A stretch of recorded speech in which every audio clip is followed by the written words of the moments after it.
Welcome to my no, I don't want to start like that. Today I'll be talking about a neighborhood located in Baltimore called Belvedere, known mainly for its art scene, walkability, and diverse population. Today I will take you on a bit of a virtual tour of this neighborhood, explore its history, demographics, culture, resources, and its community needs. I also do my best to connect it to family resource management, such as resource availability, accessibility, and environmental influences. Midtown Belvedere sits in the heart of Baltimore City. It's bordered by Mount Vernon to the south, Charles Village to the north. This map doesn't really show it right here, but to to the to the east side of it, I believe we have the station north, and to the west here we have the Interstate 83. This location places the neighborhood within walking distance of major institutions like the Maryland Institute College of Art, the Lyric Performing Arts Center, and the Penn Station. Its position makes it one of the most transit-connected neighborhoods in the city easily. Um, like many Baltimore neighborhoods, Midtown Belvedere has a layered history. In the 1930s, redlining maps labeled much of the surrounding area as hazardous, which discouraged investment and shaped long-term racial and economic patterns against blacks, of course. This, obviously did include Belvedere. Um, so, yeah, the families and communities within Belvedere are shaped by the historical and cultural and environmental influences of that time period, even today. That's reflected in its population, of course. But in recent decades, actually, no, I'm not going to say that. Okay. Midtown Belvedere does have a population of about 2,700 residents in total, roughly. The racial breakdown is, as you can see, it's predominantly black, with 56%, or a little more than half. Next majority is going to be 27% white. Then we have 7.6 multiracial, 5.6 Asian, and 3% others. It's relatively diverse. Majority blacks, black people, of course. That's going to be the case in most of Baltimore, to be quite honest. But yeah. Okay. Housing in Midtown Belvedere is mainly renter occupied, and that kind of aligns with its urban and large young adult population. 83% of the residents rent their homes, while only 17% are homeowners, as you can see reflected in this first graph here. This kind of reflects a highly mobile and student-oriented community. I say student-oriented because, like I said earlier, that area is pretty close to a lot of institutions and stuff. Median rent varies by source that you look at, to be quite honest, and by year, of course. But all estimates do confirm that the neighborhood's affordability is still below the Baltimore metro average. I have three different numbers here just to list them. I got a median rate of 1,584, 1,787, and also as low as 1,174 in 2023. So all sources that I could find available did show that it was at least below the Baltimore metro average, which is compared to nearby suburbs like Towson, where rent usually exceeds 1,800 to 2,000. Due to its I guess you can say suburban amenities and stuff. But the home values also reflect the affordability. A median home value of around 250,000, while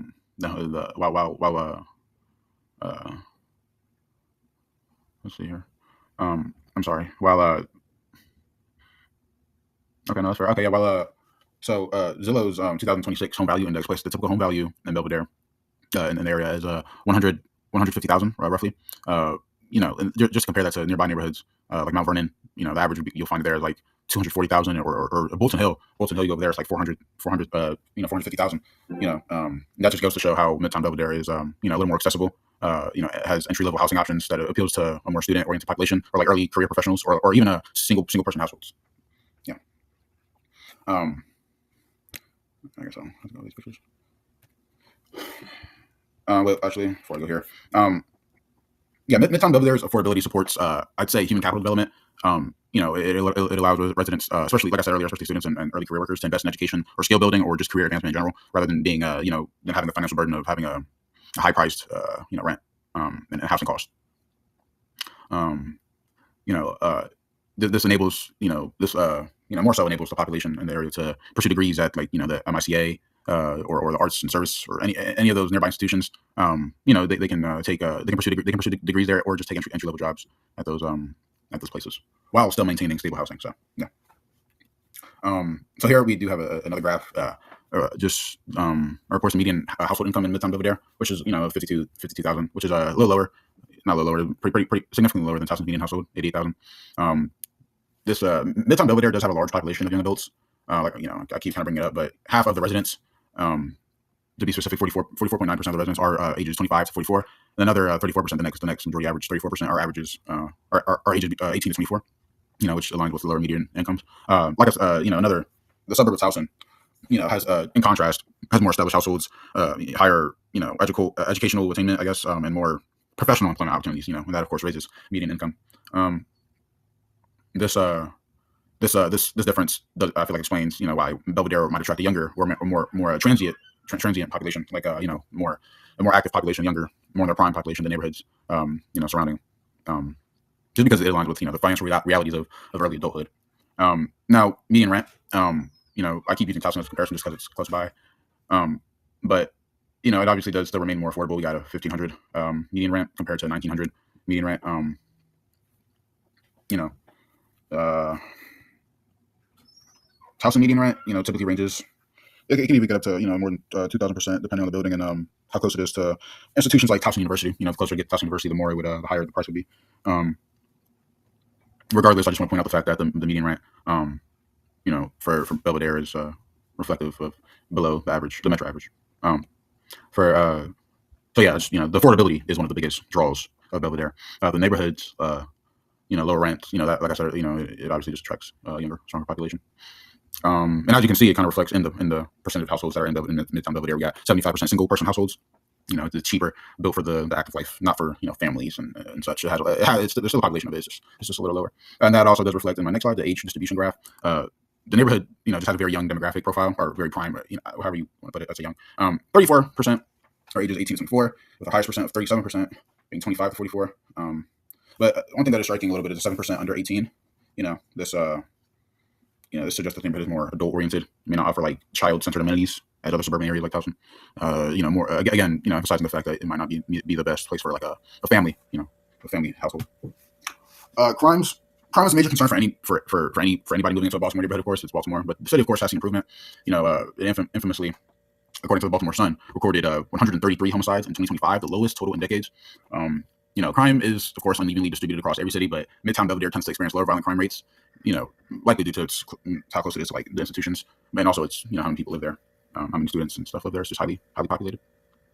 Midtown Belvedere has a crime rate of about, so yeah, this graph here, interesting graph, crime per 1,000 residents. So Midtown Belvedere has a crime rate of 51.33 per 1,000 residents, and received, I don't know what I was going to say. Violent crime, with a rate of 11.81 per 1,000 residents.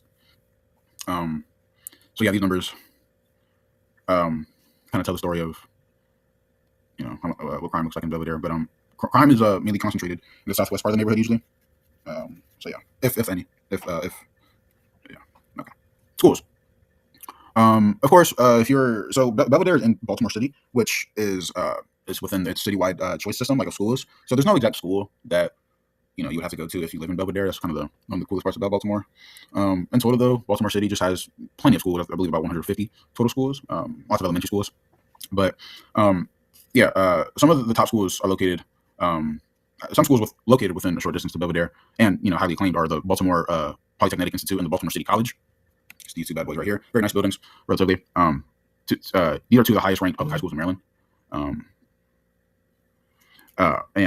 They're also only about a mile from Belvedere and easily reachable with public transit or short drive. The Baltimore School for the Arts, another top tier option, is located I believe southern, adjacent to the neighborhood southern boundary at the elementary school and middle school levels.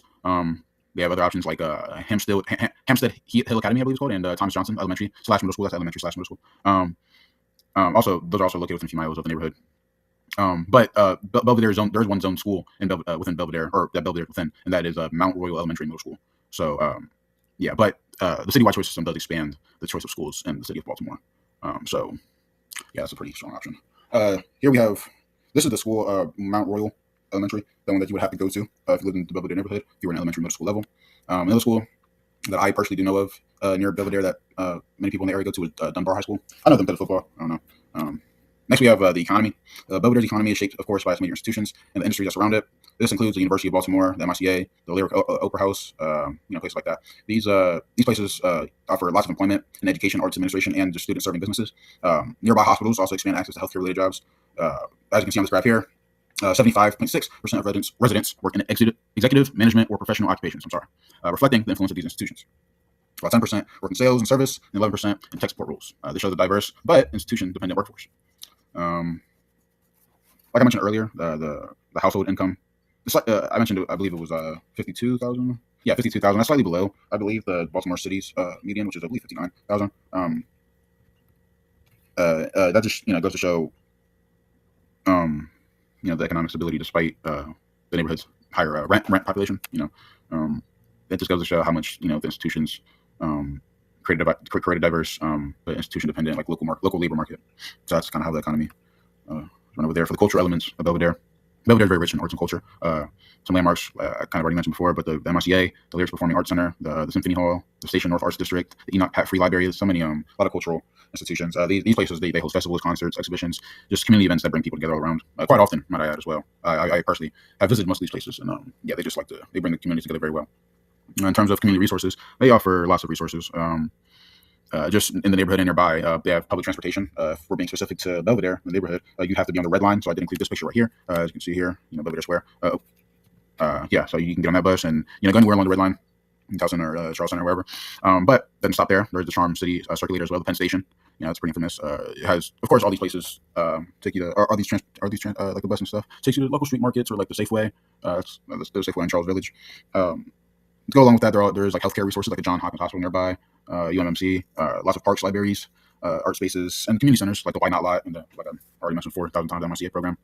Let's see. Now I'm going to talk about the needs, the challenges of the community. It has several challenges, but rising rents kind of remains a significant pressure point. The median rent increasing higher than the Baltimore City median of $1,059, reflecting the reinvestment and growing demand in the area. The neighborhood does admittedly also have limited green space. It's a bit of a common issue with dense urban cities or neighborhoods. So kind of just lacks like open land and stuff. Another problem could be demographically. Like I mentioned earlier, a lot of the population there is quite young. So that kind of reflects on this graph. But this graph here, we got like I mentioned earlier, 45 pretty much percent of the people living there are between 25 to 44. A whopping 75.8% of households, being non-family households. Right, that's a lot. That's the majority of them. I feel like that kind of indicates a highly mobile population. Much fewer family, like long-term households in this area. And it just, even Baltimore in general, 31%. It's not a lot.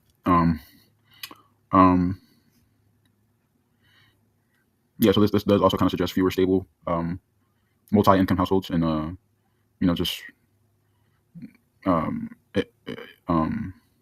there's greater vulnerability to cost of living increases if when cases like now when the rent is rising a lot, like that's going to affect these people a lot because they're not multi-income houses and they're a highly populated single-income household. All right, now for the conclusion. Overall, I'd say Midtown Belvedere is a neighborhood full of potential. One where lots of resources and lots of community and lots of planning goes into, and that strengthens the well-being of current and future residents, of course. How people live, work, and thrive within the community is to do that. I think one of the most important things is some of the most important things is the environmental resources, the economic constraints, and the accessibility. That kind of shapes the choices that families make. Affordable housing supports human capital development. Strong transit networks expand access to jobs, and then education and cultural institutions provide social and developmental resources.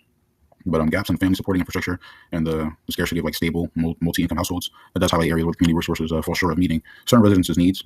But with that being said, if you're looking for an area that's pretty fast-paced, single income, single household, relatively cheap, populated city-like area, then Belvedere, the neighborhood of Belvedere would be a fantastic option. Here I have some pictures of neighborhoods in Belvedere, and that's really all.